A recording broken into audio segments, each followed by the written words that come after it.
할렐루야. 아멘. 오늘은 시편 91편 1절로 16절 말씀을 통해서 성도가 안전함이라는 제목으로 함께 말씀의 은혜를 나누려고 합니다.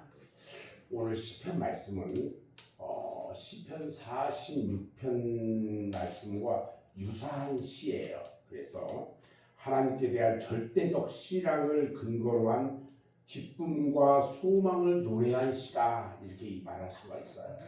특히 하나님을 섬기는 자들이 누리게 될 안전함과 평안함에 대한 시편 기자의 어떤 신앙 고백적이다, 이렇게 말할 수도 있죠. 선한 목자 곁에 있는 양은요, 언제나 어떨까요? 안전해요. 오늘 말씀 1절부터 7절까지를 보면 여호와를 의뢰하는 자에게는 안전함이 있다고 말하는데, 시인은 절대로 실족하거나 절망할 수 없는 존재임을 노래하고 있어요. 물론 그 이유는 자기의 능력과 지혜가 출중해서가 아니고, 그것은 오직 하나님의 보호하시는 은총으로만 가능했다는 겁니다. 하나님은 그 어떤 세력도 넘볼 수 없는 절대적 평안과 안전을 보장해 주시는 분이라고 1절과 2절에서 말씀하시는 것을 우리는 알 수가 있어요. 여러분, 우리 삶 가운데서 힘들고 어려운 일이 있을 때 여러분 걱정하지 마세요. 오직 나의 모든 삶을 우리 하나님께서 보호해 주시고 은총 가운데 이끌어 주시기 때문에 그렇습니다. 아멘. 우리 하나님은요, 세상에 악랄하고 집요한 미혹, 또 사탄의 기만적인 공격에서 우리를 능히 이기게 해주시는 분이에요. 끊임없이 도전받고 위협받는다고 할지라도 하나님은 지존자이시고 전능자이세요. 그래서 우리가 이 하나님을 신뢰할 때 결코 실족하지 않고 낭망하지 않도록 우리를 보호해 주신다는 것입니다. 하나님을 우리가 신뢰하면요, 하나님께서 우리를 사랑의 날개로 진실함으로 우리를 보호하시기 때문에 이것이 가장 안전한 것입니다. 아멘. 두 번째는 여호와를 멀리하는 악인. 그러니까 여호와를 멀리하는 악인은 분명히 멸망한다는 거예요. 신자건 불신자건 모두가 다 나약한 존재인 건 맞아요. 그러나 강한 분을 의지할 때 약한 자도 강해질 수가 있는 거예요. 악인이 누굴까요? 악인은요, 하나님을 거절하는 자가 악인이에요. 하나님의 공의가 그들을 심판하게 되는데 그들은 오래가지 못하고 망하게 된다는 거예요. 자, 하나님을 거절하는 자가 망하는 것, 그것은 최종 결론이 뭐예요? 지옥에 가는 거예요. 하나님은 죄인이 구원받기를 원하시고요, 하나님께 돌아오기를 기다리고 계셔요. 그런데 이것을 거절하는 자는 멸망의 길에서 헤어나올 길이 없다는 거예요. 하나님을 거역하고 하나님을 받아들이지 않는 책임은요, 자기 스스로가 져야 하기 때문에 그래요. 세 번째로 오늘 14절에서 16절에 있는 말씀을 보면 여호와를 사랑할 때 안전함이 있대요. 하나님을 피난처로 삼는 자, 그들은요, 하나님을 사랑하는 자들이에요. 아멘.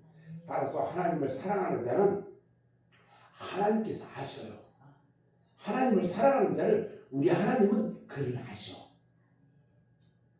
단지 이름 정도만 아는 것이 아니라 상호 밀접한 관계와 교제가 있다는 의미에서 아는 거예요.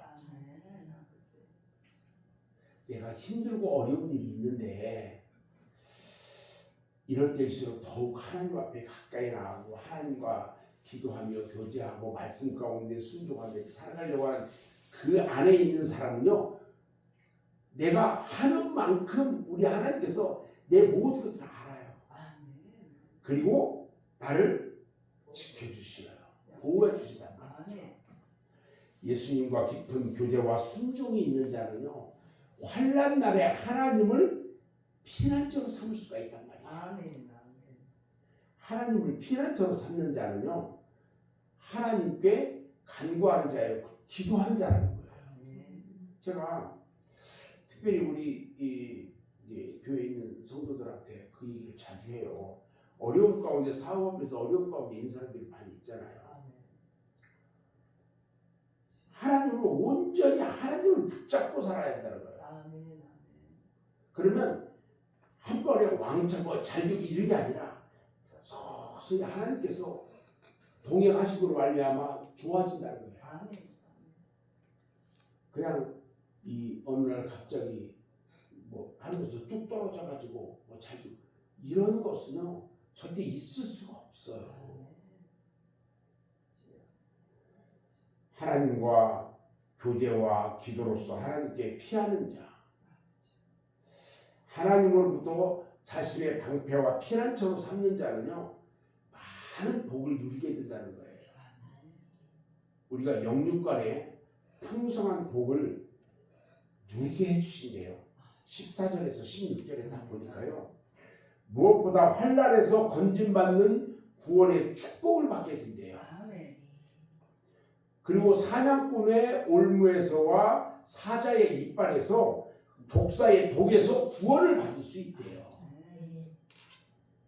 또 대적하는 자들에게서 높이 들림받는 여호와의 축복을 누리게 된대요. 그래서 더 이상 사탄에게 쫓기는 시대가 아니라 오히려 하나님께 받은 신령한 힘으로 사자를 밟고 독사를 누르는 승리자가 된다는 거예요. 아멘. 아멘. 또 하나님께 간구하며 기도하는 자에게는요 장수의 축복을 누리게 하신대요. 아멘. 하나님께 보호받아서 그 피난처에서 안전하게 내가 거처할 수 있게 해주시니까 그 목숨을 과연 누가 해칠 수 있겠냐는 거예요. 하나님께서요 지켜주시면 하나님 거처 가운데 하나님의 날개 아래 있는 자는요 우리 하나님께서 보호하기 때문에 어느 누구도 그 목숨을 해할 수가 없어요. 아멘. 뿐만 아니라 하나님으로 피난처를 삼는 자는요 각종 영육간의 축복을 누려요.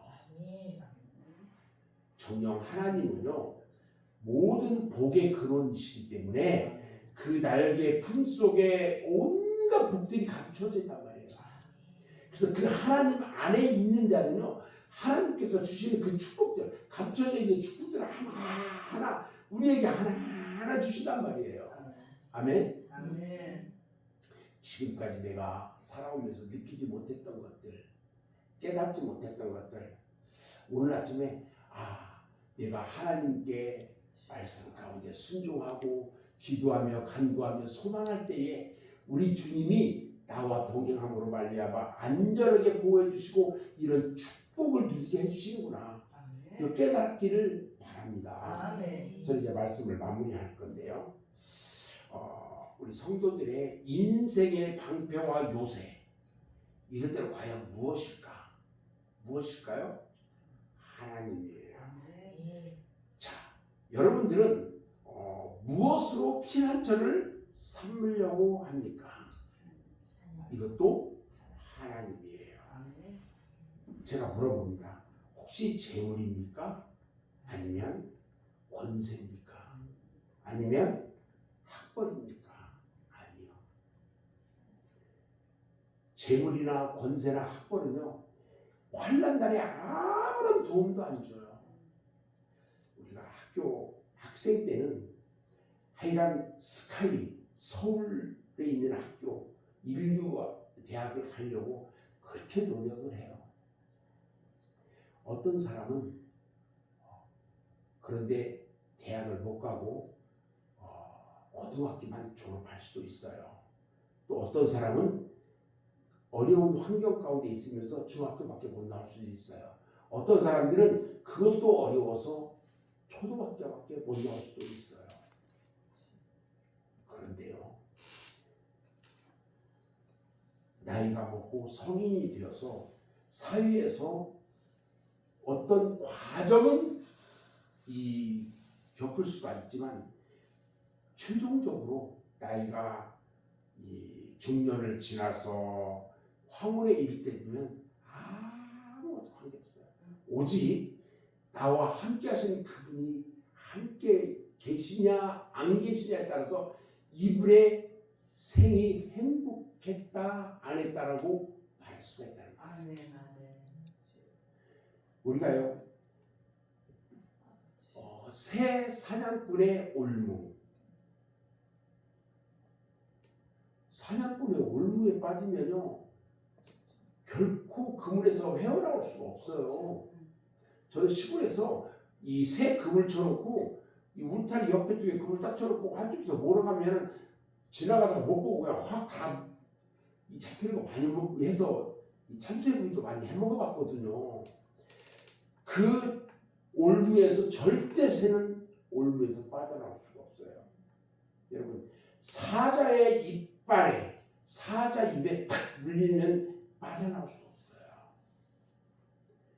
독사의 그 강한 독사가 우리를 사람을 물었을 때에 짐승을 물었을 때 그 독에서 빠져나올 수 없어요. 그런데 하나님 앞에 간구하며 기도하는 자에게는 우리 하나님께서 안전하게 보호해 주신다는 거예요. 아멘. 세상 것은요 잠시 도움이 되는 것 같은데 곧 썩어지고 사라지고 말아요. 이것은 폭풍이 불어대는 사막에서 모래성 것 같은 거예요. 어제 잠깐 비 오면서 우박이 막 10분 동안 내리는데요. 앞에 이라벨 수국이 다 목이 꺾였어요. 저 내려 나와보니까. 그래서 마음이 너무 아파서 또 다시 다 세워가지고 묶었어. 잘 세워놨어. 오늘은 그래도 좀 잘 개최할 것 같은데 금방 저것을 이제 그래서 이제 다 잘라내고 나면 또 다시 한번 뽀글할 거예요. 성도는요 세상의 것들을 의지하지 않아야 돼요. 그리고 내 인생의 피난처로 세상을 삼으면 안 돼요. 하나님만을 내 인생의 피난처로 삼아야 돼요. 우리가 잠언서 14장 26절 말씀에 보면 이렇게 말해요. 여호와를 경외하는 자에게는 견고한 의뢰가 있나니 그 자녀들에게 피난처가 있으리라. 그러니까 하나님을 경외하고 의지하는 자에게는요 그 자녀의 피난처가 되어주신대요. 이사야서 25장 4절에도 보면요 주는 포악자의 기세가 성벽을 충돌하는 폭풍과 같을 때에 빈궁한 자의 보장이시며 환난 날에 빈핍한 자의 보장이시며 폭풍 중에 피난처이시며 폭약을 피하는 그늘이 되셨다 그랬어요. 그러니까요 폭풍이 불어오던 환난이 당하던 우리 하나님께서 우리의 피난처가 되시고 그 뜨거운 볕이 있다 할지라도 그늘이 되어주시겠대요. 또 예레미야 선지자가요 예레미야서 17장 17절에서 이렇게 말씀해요. 주는 내게 두려움이 되지 마옵소서. 재앙의 날에 주는 나의 피난처시니이다. 이렇게 말씀해요. 여러분 피난처 되신 우리 하나님을 사랑하고 간구하는 여러분들 되기를 주님의 이름으로 축원합니다. 기도하겠습니다. 아버지가